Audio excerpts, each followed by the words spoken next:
Okay, in this video we're going to introduce JavaScript as a programming language. There are two main ways you can write JavaScript. There's a built-in JavaScript console in a web browser like this. I have Chrome open and I have a web page open to Node.js. If you open your developer tools, go to Settings, More Tools, Developer Tools, and at the top here there will be an icon called Console. In here you can interactively type any JavaScript you would like. 2 plus 5, that's a JavaScript expression that will, when you press enter, evaluate to a single value, 7. Right? I can also add strings, hello plus space plus world. Alright, and it joins each of those strings together. So the plus has a different meaning depending on the context. When I'm joining strings together, it concatenates the strings. When I have integer or numeric operands, the addition operator does mathematical addition. Alright, this is what's called a JavaScript console, hence the label. You can also use JavaScript from console if you install Node.js. Node.js is a JavaScript implementation designed to run on your computer instead of within the context of a browser. So to execute Node within, once you've installed Node, I recommend going to nodejs.org and installing the long-term support version, LTS version, and make sure if there's any options to add Node to your path. That will allow you to run the Node command from your command line. All right. So once you've done that, you can install Node and open up a terminal and run Node. And when you run Node by itself, just the word Node as the command, you get this single greater than sign, which is actually a Node prompt. So this is JavaScript running in an interactive shell. Just like here, we have the prompt right here. So these two are very similar. These are both JavaScript consoles. And again, we can say, 4 plus 12, enter, and it gives me a value. I can add strings.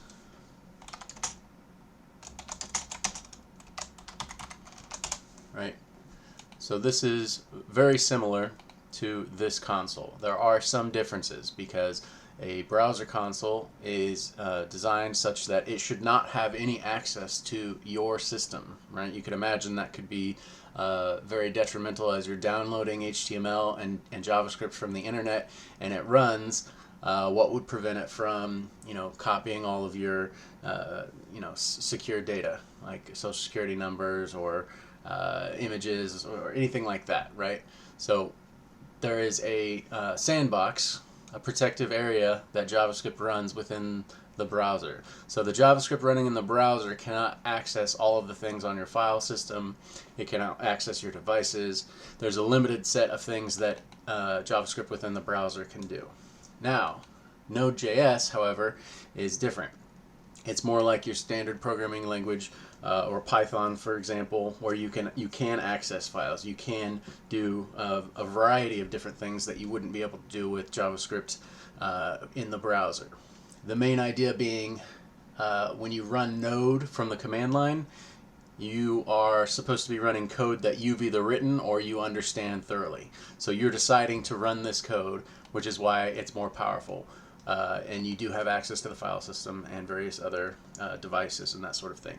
Whereas in the browser, the expectation is you don't know what code is running. You're just loading a web page and it's supposed to behave, right? So most of the world, when they open a web page, they might have heard the term JavaScript, but they don't really know much about it, and they shouldn't have to. So that's the concept behind the JavaScript console in the browser versus the JavaScript console of Node.js. So we can develop applications just like we can in any programming language using Node.js.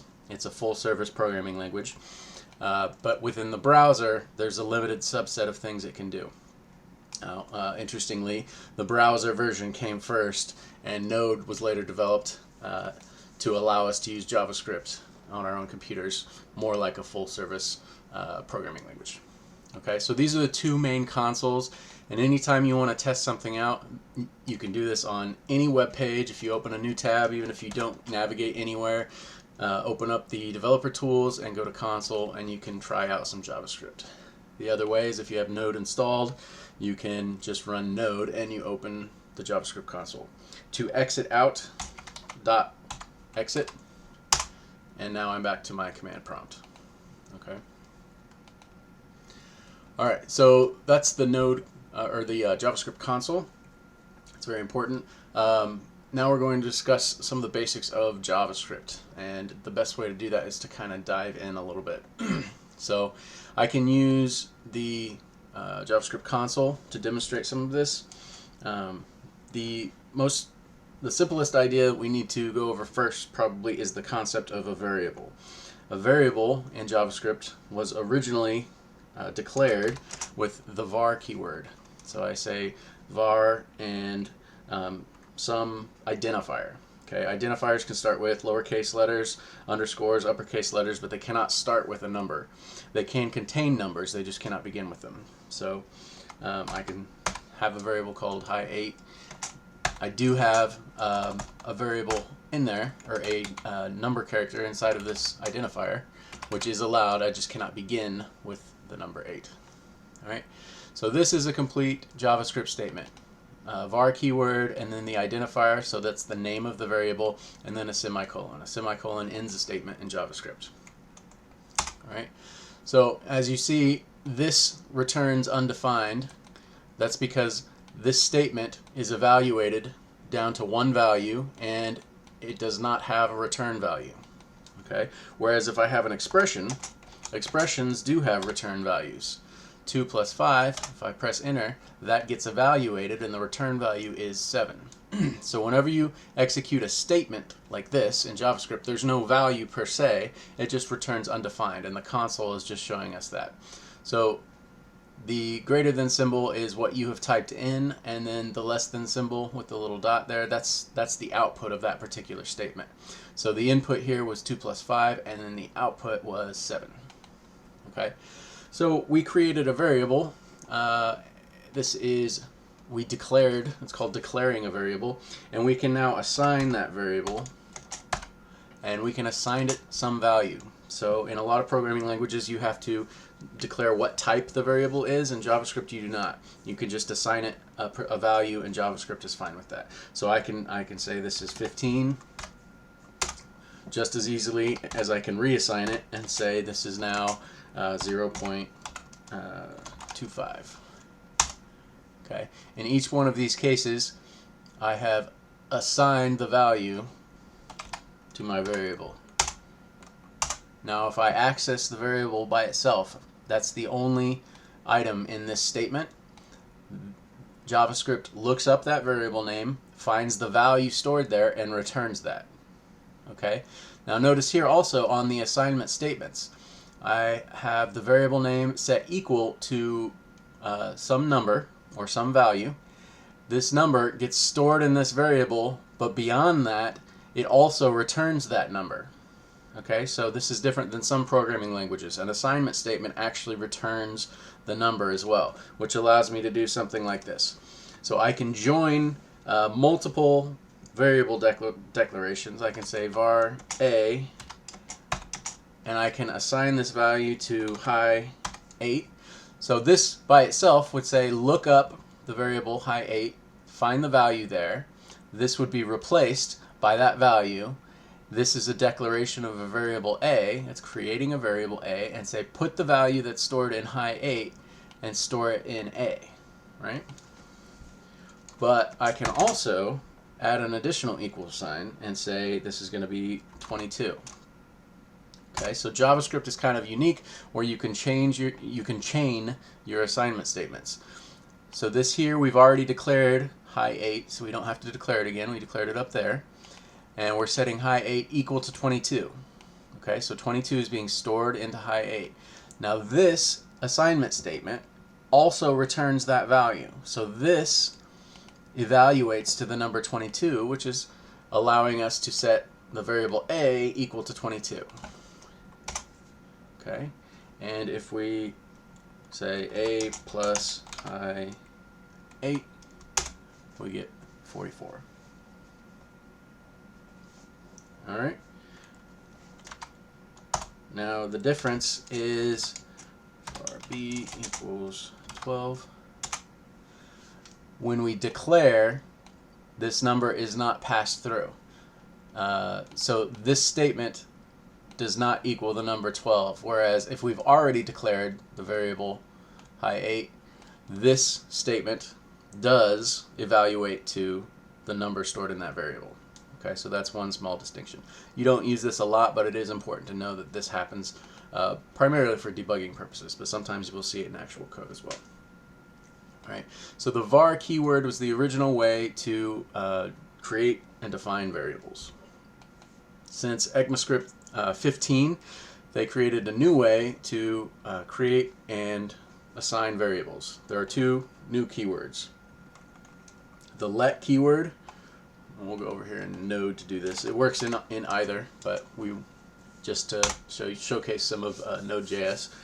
So we've got a Node terminal here, and if I want to create a variable, I could use var, or I could say let a equal apple. Okay, so this is a variable declaration and assignment. It's a combination of two things, right?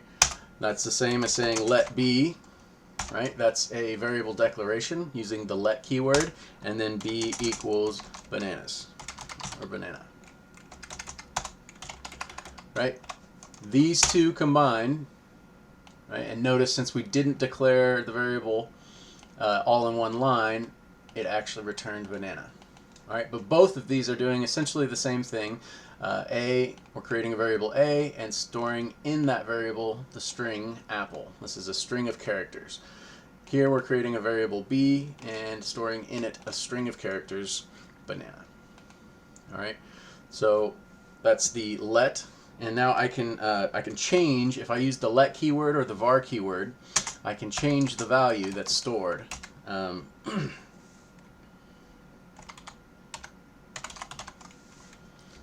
Alright, so b equals biscuits. So at any point I can change the value of this variable if it's been declared with let. Okay. However, if I declare something with const is another way to declare a variable, const c, it stands for constant, and the idea here is you want to do a declaration and an assignment in one, otherwise it's not very useful. Okay, so if I set something equal to my variable const c, because it's a constant, I'm not allowed to change what's stored in this variable. Okay, so now if I say c equals cucumbers, I get an error message from the JavaScript console. Uncaught type error, assignment to constant variable. Okay, so const will only allow you to store a variable, to store value in a variable with an assignment statement one time. Once you've assigned it, you cannot assign it again. All right, so if you're just starting out, this is rather advanced. You don't necessarily need it. If in doubt, always use let. Okay, so let and const are the new keywords to define variables, and var was the older way. So generally speaking, just use let if you don't know, right? Definitely don't mix let and var. Var is the old style, and then let and const are the new style. So if you're using let, make sure you're consistent and use let and const throughout the entire program. If you're using var, if you're using the old style, use var throughout the whole thing. But in general, for our purposes, we're going to be focusing on let, and occasionally you'll see me use const for constant variables. All right, so that's the basics of variables. There's three ways to declare a variable. All right, we have var, which is the old style way. You'll see that a lot in old existing legacy code. And then the newer ECMAScript 15 way to define variables is let and const. Now, ECMAScript, you've heard me say that a couple times, that is the standards body in charge of defining how JavaScript is supposed to perform, and they add new features fairly regularly every year since ECMAScript 15. And so in 2015 they came out with let and const and a whole bunch of other features, and every year they add more to the language, and then it's up to the JavaScript engine manufacturers, the browser companies, and Node.js, for example, to implement those features and add them to the language of JavaScript. So JavaScript is always evolving. So at any rate, this is the basics of the JavaScript console and variables.